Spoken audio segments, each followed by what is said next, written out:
अपना से हाथ गोर ना चलावल जाए तो मिस्त्री से 10 दिन के काम के 20 दिन लगाई।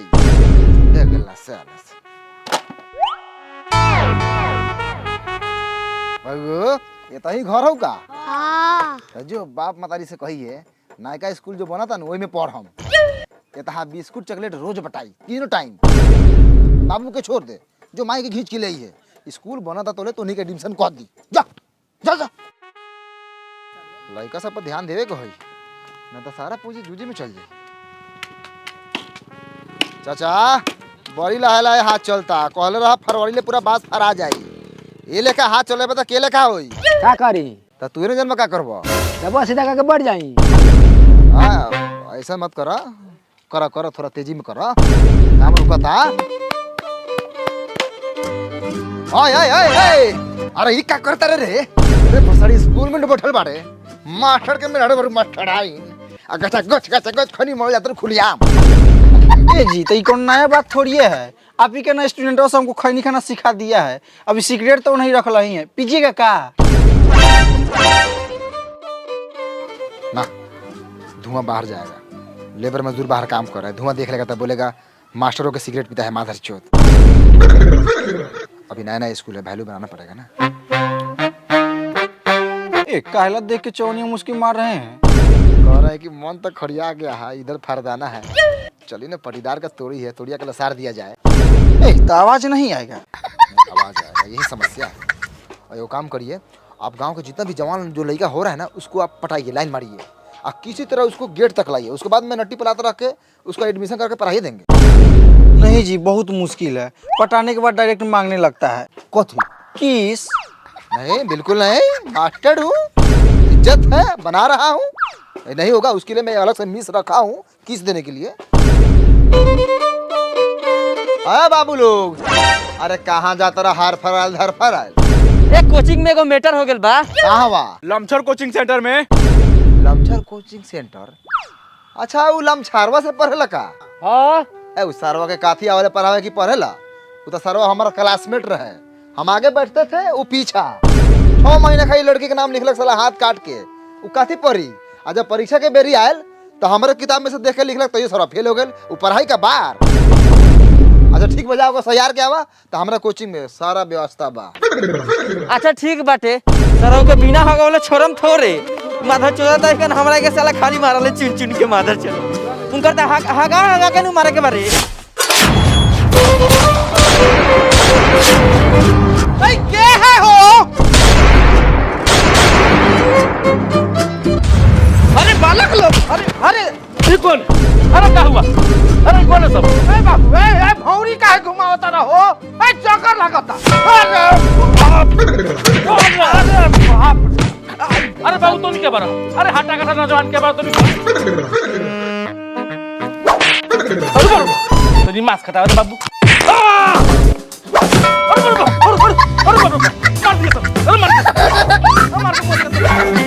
अरे बाबा अरे दादा आई आई आई आई आई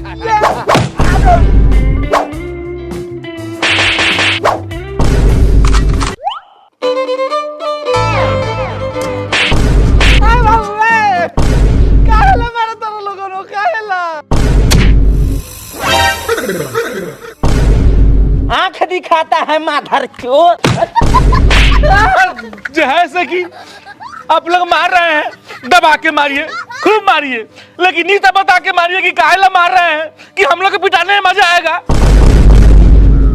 देखिए आप लोग को हमसे कोई जागती दुश्मनी है या ये इंस्टीट्यूट से हम लोग को दिक्कत है तो कोई हम लोग पाठशाला छोड़ के सुगरशाला खोल देते हैं। रे साला सुगर साला कथी खोले रे जाके ऐनक में अपन शकल देख लिया बुझा जाता हूँ। देखिए आप लोगों की कोई इच्छा है तो मुझे बताइए है ना हम लोग उससे पूर्ण रूप से सार्थक प्रयास करेंगे कि पूरा कर पाए है ना। यह तो उम्र खेलने कूदने का है पढ़ने लिखने का है।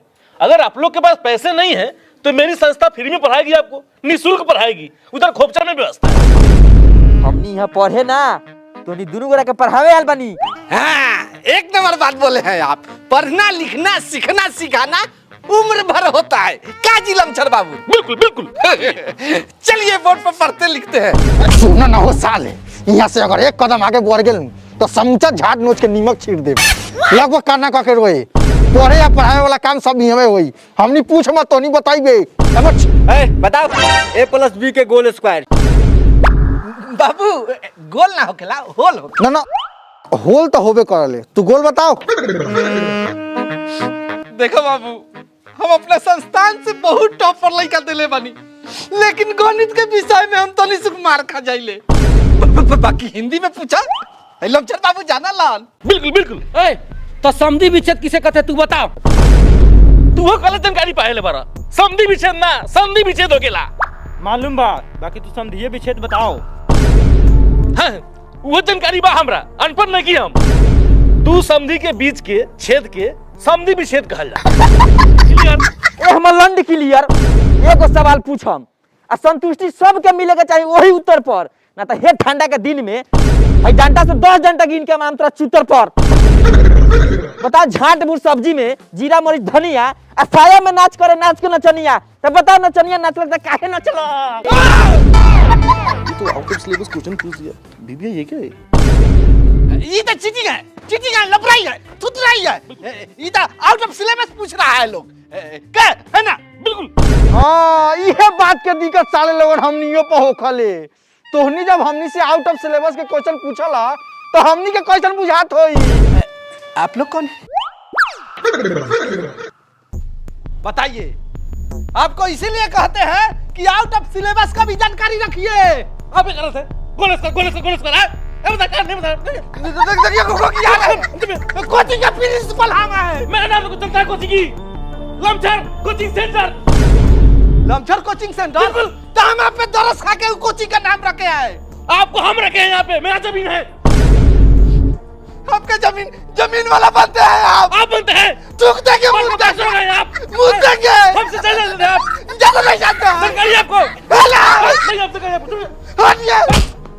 देखिए हाथ नहीं उठाइए। नहीं बहुत काम कर रहा है। साला कोचिंग के लिए पूरा जिंदगी बर्बाद कर दिया। कहता है कि हमारा जमीन है। का हुआ सर? कुत्ता लेखा रो रहे हैं। रो नहीं तो क्या करे? लमचरवा कह रहा है एक तरफा हमारा कोचिंग है, अब पैसा नहीं है कि दूसरा कोचिंग खोले। पैसा नहीं है तो हमसे ले लीजिए। तुम तो छात्र है, तुम पैसा कहाँ से देगा? अरे हम प्रोबो में पैसा कमाते हैं। प्रोबो ई का है? प्रोबो भारत का online lending skill gaming app है, जिसमें 4 करोड़ से ज्यादा लोग अपन नॉलेज और स्किल की अर्निंग में बदलता और डेली रियल प्रॉफिट बनावता।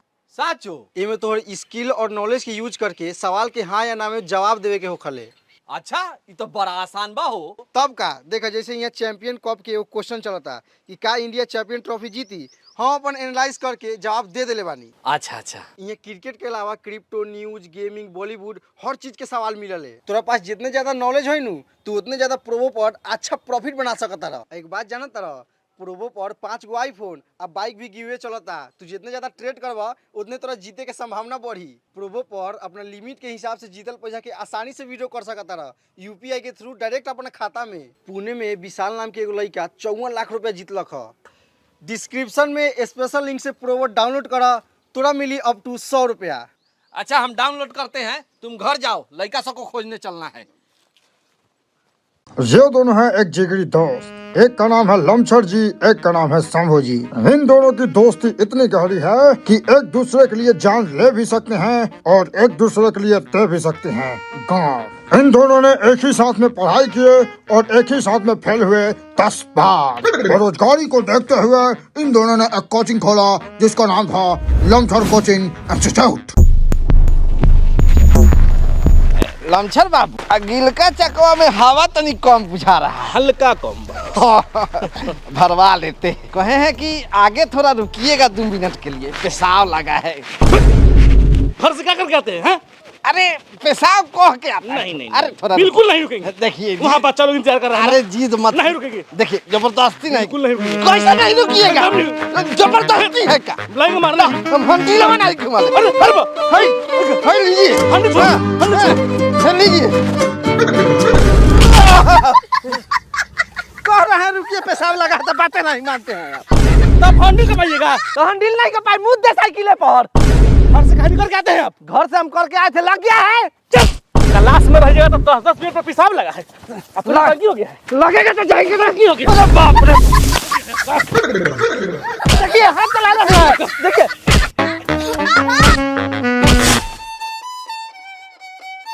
दूर मरद मादा चौथ कितनो साबुन शैम्पू सरफ से नहा ले वो, लेकिन एकर दे सुअर के खदान लेखन महकत रहले। अभी महकता आ रात खानी इहे दहिया तोरा गुलाब लेखन महकला ओही में करलू। रे ने पुतरा त बियाह तोरा से भेल बा त शारदावा तोरे से न पूरी आकि पटी पटदार से। हम ही पूरा करम। देख मर्द छीके, मर्द के पसीना महके, मर्द पा दे, उ औरत के बर्दाश्त करे के चाही। इहे नारी के स्वभाव है, यही से वंश बढ़ेला। आ हम मशीनो महकल त हम का करी? हम मशीना में अरे पसीनो पसीनो। अच्छा ई सब बात के जानकारी रोवा कहां से आल? ई सब हमरा जानकारी में बा। त गाना मरद तोरा ऐसन मरद के हमरा के ऐसन ऐसन औरत ना समझिए, ना त छिकला त नाक में बाती पेलम, अब पदला त समझत होबा। अच्छा ठीक बा, हमरा छेद से आज से तोरा ला हवा बियर बन रही। तेल लगाओ मिस्त्री, ये लो मिठाई खाओ, हमर लड़का पास हो गेल है। खुशी के बाद सबको ही खियाऊ। तब मिस्त्री खुश बानी नु? हां खुश बाड़ी। गारो नहीं खन चलत? भागा देख ना मान चल। चल बउओ, तैका पड़ोसियों का गार जला देवल जाओ। प्रणाम कपिल भैया। प्रणाम प्रणाम। ए मिठाई। अरे रुक, पहले गोर लाग। ये लोग चूदर थोड़ी बा, मिठाई खाए ला लाल बा। गोर लाग। गोर लगा तनी कपिल चा। खुश रह। मिठाई दे। इलू कपिल भैया, हमर लड़का बा स्कूल भर में सबसे टॉप आयल बा। ई तो बड़ा खुशी की बात बा। होई काहे ना। आ एक बार खुशी के बात बा कि हमर लड़का बा तोरा लड़का वाला चोर चुहार ना निकलल। आ सुनी ले के तोहर लड़का बा 5 साल से एक क्लास में जांट उखाड़ता। सुनो चाचा, प्रणाम। खुश रह बउआ, खुश रह। अब मिठाई दे। मारन तार बहिन चोदो एक के लात की सारा लबर लबर बोल निकाल दे। है सरवा, हम झाटू खाड़ी चाहे बाड़ू खाड़ी, तेरा क्या मतलब है रे? हमारा जूझी बैठ के जाएगा अब। ना साइकिल पर बैठ के 100 घुमा दिए।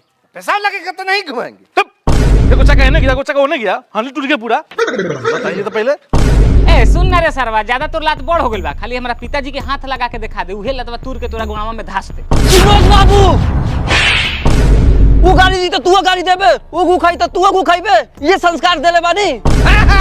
संस्कार के तो कमी होबे करेगा जब आटू झाटू कोचिंग में लड़का पढ़ेगा। का जिलम चल बाबू? बिल्कुल। देखिए, हम लोग भले बच्चों को कम पढ़ाएं, लेकिन संस्कार में कमी नहीं। संस्कार हम भर भर के देते हैं, और संस्कार का दूसरा नाम ही लमसर कोचिंग सेंटर अपना। का सर, ये है आपका संस्कार? आपका पढ़ाया हुआ लड़का आड़ झाट लाड़ बक रहा है, हमारे पिताजी का लात मारने का बात कर रहा है। यह है लमसर कोचिंग सेंटर का संस्कार। चुप, एकदम चुप। मेरे छात्र उंगली नहीं, इसके दिल में कोई खोट नहीं है, एकदम साफ रेस है। जो बोलता है मुंह में बोलता है। और आप सुंदर हैं, आप बहुत सुंदर हैं, लेकिन थोड़ा सा दिमाग होता आपके अंदर, समझदारी होती, तो ये लड़चट लोग अपने दरवाजे में बुलाती ही नहीं आप। सुनिए देवर जी, हम मिठाई लिया जाई यहाँ से। हम लड़का जहाँ पढ़ता जैसे भी पढ़ता टे वो खुश बा, हम खुश बानी। आज तक हम अपन लड़का के पढ़ाई के टेंशन लेवत ना देख ले बानी, समझने नु। अब बिहान कहीं पढ़ाई के टेंशन में आके हम लड़का फांसी हो चला के मर जाई तो क्या करे के बेटा बेटा को बैठिए। हम पढ़ी चाहे लाल पप्पा दी, हम लमचारी कोचिंग सेंटर में पढ़ो। ओ बाबू बाबा, शर्म आना चाहिए आपको। एक हंसते खेलते परिवार को रुला दिए। मछिया कुछ ना बुझाई था ना, हमरा कथी बुझाई? बहन चोद मेहरारू को रोला देले, मास्टर साहब रो देलन, और तू अभी साला दौड़ लगा बच्चा लगा घर बारे। तब भाग जल्दी। विवेक बाबू उठिए, स्कूल चलिए, चलिए स्कूल। कितना बदमाशी छुपाएंगे हम लोग? का जी जाइए, पश्चिम टोला से जितना लड़का है उसको लेकर पहुंचिए। चलो। कहाँ चला जाता है लड़का?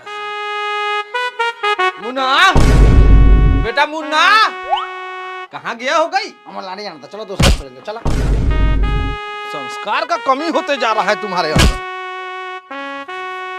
हाँ जी, आप आजकल फिलहाल कितना दूध दे रही हैं? अरे प्यार से बात कर रहे हैं। चलो ना लड़का हो जाए ना। मौजेलाल, मौजेलाल।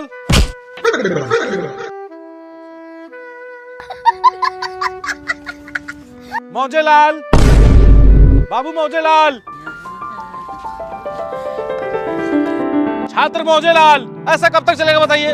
स्कूल छोड़ के आना पड़ रहा है, मास्टर साहब को बच्चों को बुलाना चाहिए। साफ ध्यान नहीं कर जीवन का, क्यों पैदा करते बच्चे आप लोग? छात्र मौजेलाल। के बाओ ने अभी वो नहीं रही, नहाता नहीं है। नहा रही है लेकिन हमको नहीं दिख रहा है। ए कहे के क्या चाहता नहीं? मेरे कहने का मतलब वो नहीं है, मौजे लाल नहीं दिख रहा है, उसको स्कूल लेकर जाना है ना पढ़ने के लिए, उसको लेने आए हम। देवर जी अभी ना बारन केनो गेला थी। अच्छा अच्छा ठीक है, वो कहीं गया होगा।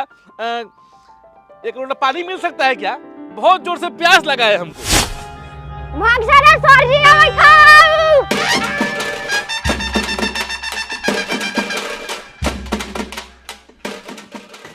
दादी जी? अरे नहीं, हम भाभी जी हैं। मन जीत है क्या दादी जी? मानी पुत्र का भाभी के दादी का चलिए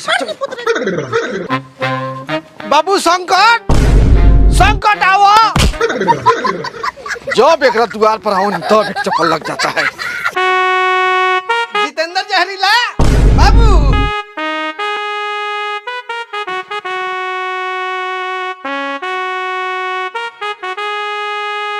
ला बाबू ला।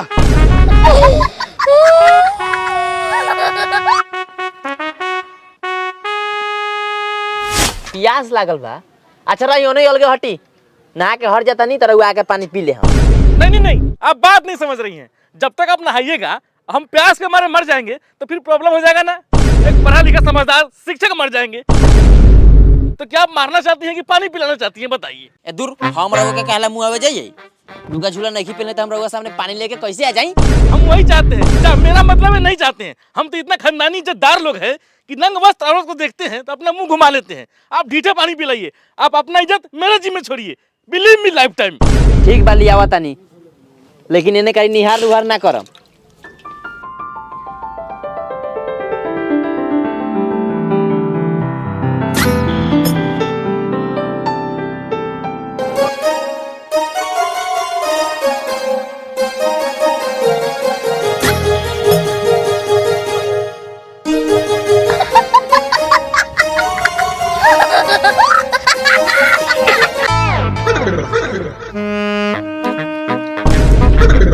बनी रहुआ जा नानी पुत्र तो मार लोटे के पांटे में हगा दे सारा छिनरी गान में निकालिए दे।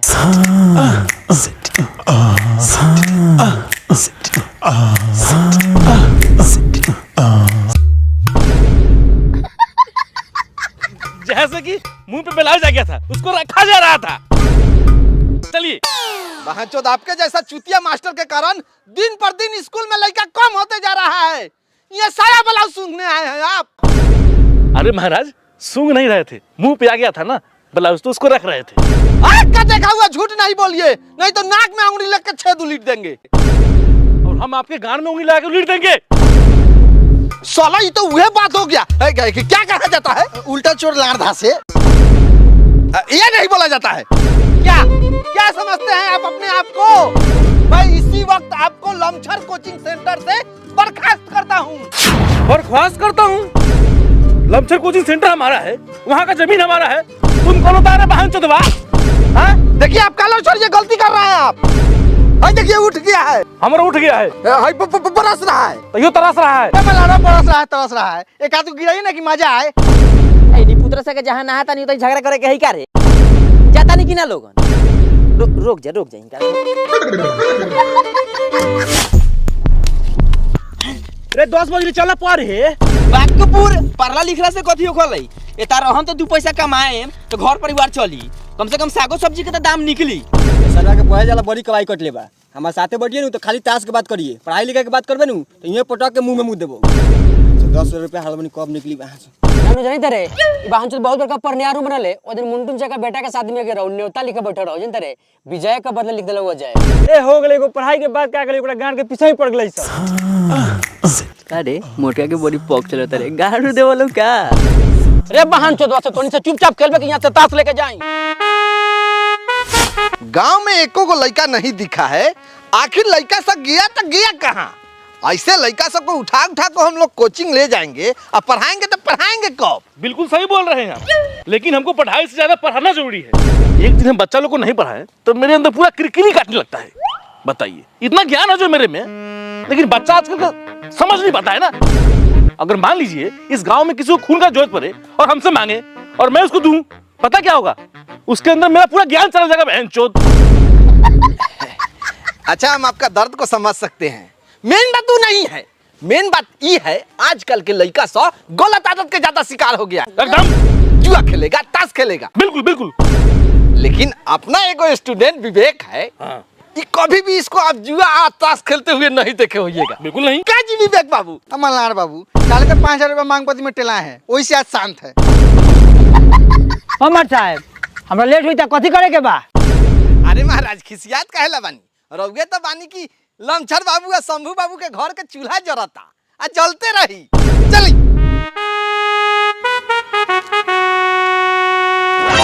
जगह पहुंच कर बनी, जाल तैयार रखा, कुली पकड़ा जाएगा चाहिए। चलो।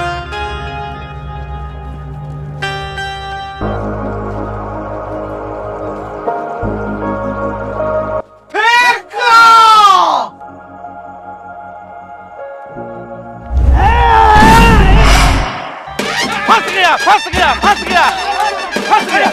जैसे कि हरामी साहब 45 साल नहीं है, यहाँ जुआ खेला है, सब बाज गया, पकड़िए बहन चो सबको। एकदम सही बात कह रहे हैं। ये लोग को इतना कम पैसा लेके पढ़ा रहे हैं, जैसे कि ये लोग जुआ खेलेगा। लमछर कोचिंग सेंटर का उद्देश्य है जब तक इतना बच्चा में से एगो डॉक्टर इंजीनियर नहीं निकाल देंगे तब तक हम लोग साथ नहीं बैठेंगे। बिल्कुल बिल्कुल। हाँ, ले लिए चलो।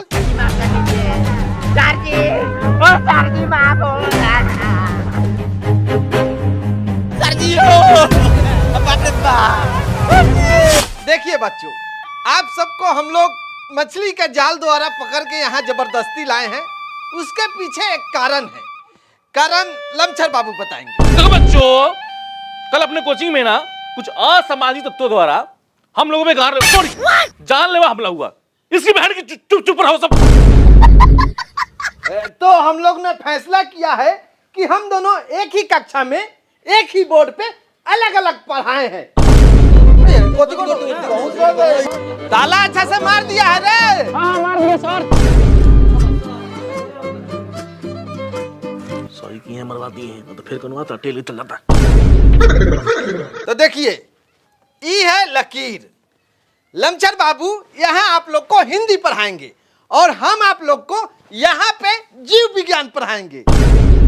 ये सरवा फिर से पिटाए वाला काम करत हो। एगो क्लास में दूगो सब्जेक्ट पढ़ाई तो झाट में से समझ में आई। हमनी के माराई में तो नहीं कमी करते, चाहत रहे दोनों गोरो हाथों से छटका देवे के। अरे दोनों मास्टर एक ही क्लास में पढ़ा, देखिए अब कोचिंग में पढ़ाई के नाम में झाट हुई। अरे सरवा से सकान नहीं कोई तो कोचिंगवा कहानी के बंद कर देत सर। बंद कर दी तो ये लोग करी कथी? छाट उखाड़ी लोग। देखिए सर, भले हमारा बात आपको ताजा छिला झांट की तरह चुभेगा, लेकिन हम ऐसे नहीं पढ़ने वाले हैं, हमको माफ कीजिए। अरे बाबू, अरे रुकिए रुकिए, आपके तरह इन सब के मन में भी सवाल उठ रहा होगा, लेकिन क्या जी लमछर बाबू? बिल्कुल। तो हम लोग को करना यही है। क्या करना है? करना यही है, जो भी आपके प्रश्न हैं वो हिंदी वाले मुझे दे, पन्ने पे लिख के, और जो है ना जीव विज्ञान वाले वो शंभू सर को लिख के दे पन्ने पे। ओके डन है? ओके, कोई दिक्कत नहीं है।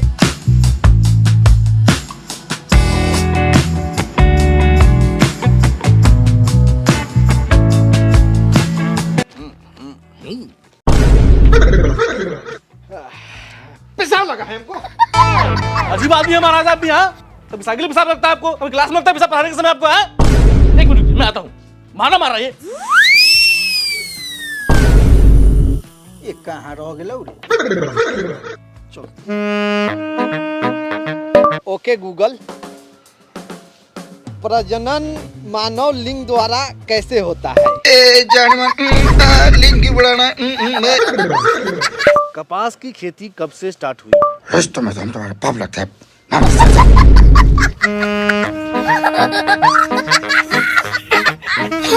मानव लिंगों को कितने प्रकार में बांटा गया है? हेलो, क्या आपका भी लिंग छोटा है तो यूज करिए। बाबा कहते ठंड के दिनों में पहले बैगन रोपे की मूली। भैया में कसी कैसा मारी लगा चकवच गाना बहुत अच्छा है। देख सर, मादर चोद ये पढ़ाई होता गूगल पर सर्च करके।